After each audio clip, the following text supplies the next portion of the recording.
പ്രിയപ്പെട്ട മാധ്യമ സുഹൃത്തുക്കളെ, മൊണ്ടാഷിനെ പയ്യോളിയിലെ മാധ്യമപ്രവർത്തകർക്ക് പ്രത്യേകിച്ച് പരിചയപ്പെടുത്തേണ്ടതില്ലെന്നാണ് തോന്നുന്നത്. മൊണ്ടാഷ് ഫിലിം സൊസൈറ്റിയുടെ അംഗങ്ങളായിട്ടും അതിൻ്റെ പ്രവർത്തനങ്ങളിൽ സജീവമായിട്ട് ഇടപെടുന്ന ആളുകളൊക്കെയാണ് പയ്യോളിയിലെ മാധ്യമപ്രവർത്തകർ.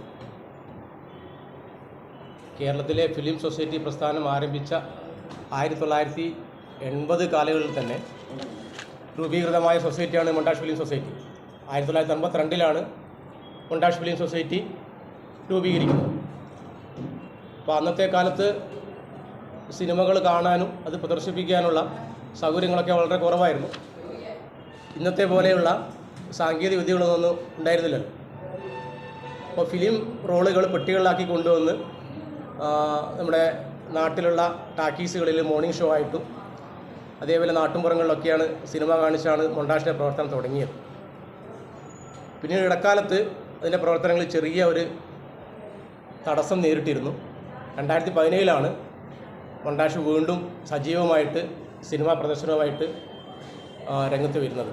2017 പെരുമയിൽ വെച്ച് ദ പ്രസിഡൻ്റ് എന്ന സിനിമ കാണിച്ചുകൊണ്ടാണ് മൊണ്ടാഷിൻ്റെ രണ്ടാം പ്രവേശനം. അതിനുശേഷം എല്ലാ മാസവും മൊണ്ടാഷ് സിനിമ പ്രദർശിപ്പിക്കുന്നുണ്ട്. എല്ലാ മാസവും പ്രദർശിപ്പിക്കുന്നുണ്ട്. ആ കോവിഡിൻ്റെ കാലത്ത് മാത്രമാണ് ചില തടസ്സങ്ങൾ നേരിട്ടുള്ളൂ. പിന്നെ മാസത്തിലുള്ള സിനിമാ പ്രദർശനം കൂടാതെ പ്രധാനപ്പെട്ട ചലച്ചിത്ര പ്രവർത്തകരുടെ സ്മരണ എന്ന നിലയിൽ ഏകദിന ചലച്ചിത്രോത്സവങ്ങൾ നടത്താറുണ്ട്. അങ്ങനെ മൃണാൾ സെൻ, ഗൊദാർദ്, KG ജോർജ് ഇവരുടെയൊക്കെ ഏകദിന ചലച്ചിത്ര പ്രദർശനങ്ങൾ മൊണ്ടാഷ് നടത്തിയിട്ടുണ്ട്. ഏറ്റവും അവസാനമായിട്ട് നടത്തിയ പ്രധാനപ്പെട്ട ഒരു ഏകദിന ചലച്ചിത്ര പ്രദർശനം പലസ്തീൻ സിനിമകളുടെ ഒരു പ്രദർശനമായിരുന്നു. ഇപ്പോൾ ഈ 23, 24, 25 തീയതികളിൽ നടക്കാൻ പോകുന്നത് മൊണ്ടാഷിൻ്റെ രണ്ടാമത്തെ അന്താരാഷ്ട്ര ചലച്ചിത്ര ഉത്സവമാണ്. മോയിഫ് എന്നാണ് മൊണ്ടാഷ് അന്താരാഷ്ട്ര ചലച്ചിത്രോത്സവത്തിൻ്റെ പേര്.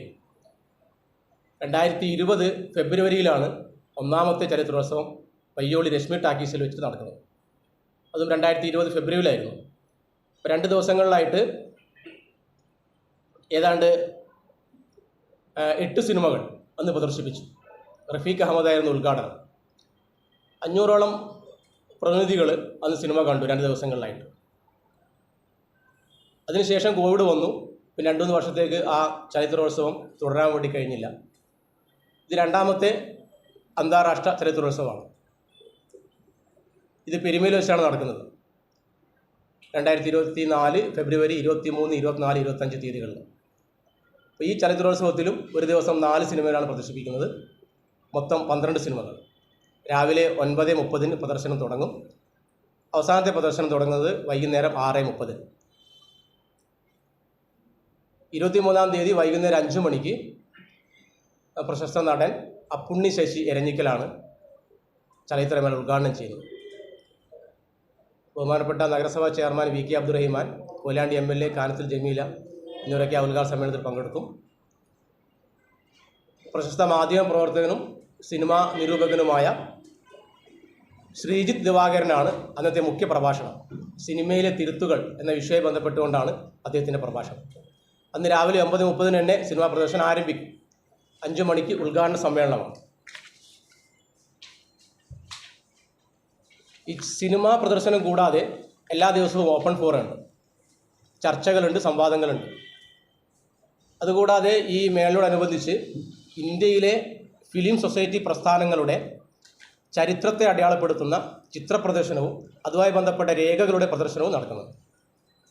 നമ്മുടെ നാട്ടിലെ തന്നെ ചിത്രകാരനായ ദിലീപ് കിഴൂരാണ് ആ പ്രദർശനത്തിൻ്റെ ചുമതല വഹിക്കുന്നത്. 24-ാം തീയതി 2ാം ദിവസം ഓപ്പൺ ഫോറത്തിൽ അറിയപ്പെടുന്ന ചലച്ചിത്ര നടിയും ആക്ടിവിസ്റ്റുമായ ജോളി ചെറിയത്ത്, TK ഉമ്മർ, സ്മിത പന്യൻ, CV രമേശൻ എന്നിവരാണ് പങ്കെടുക്കുന്നത്. VK ജോബിഷ് മോഡറേറ്ററാണ്. 3ാം ദിനം 25-ാം തീയതി അന്ന് 5 മണിക്ക് തന്നെയാണ് ഓപ്പൺ ഫോറം. കേരളത്തിൽ അറിയപ്പെടുന്ന സിനിമാ നിരൂപകരായ VK Joseph, GP Ramachandran, Vinod Krishna എന്നിവർ പങ്കെടുക്കും. ഷിജു ആറാണ് മോഡറേറ്റർ. എല്ലാ ദിവസത്തിൻ്റെയും സിനിമകളുടെ സമയക്രമം ഒരേപോലെയാണ്. ആദ്യത്തെ പ്രദർശനം രാവിലെ 9:30, രണ്ടാമത്തെ പ്രദർശനം 11:45 മൂന്നാമത്തെ പ്രദർശനം 2 മണിക്ക്, 5 മണിക്ക് ഓപ്പൺ ഫോറം, 6:30 അവസാനത്തെ പ്രദർശനം. ഈ രീതിയിലാണ് സമയക്രമമുള്ളത്.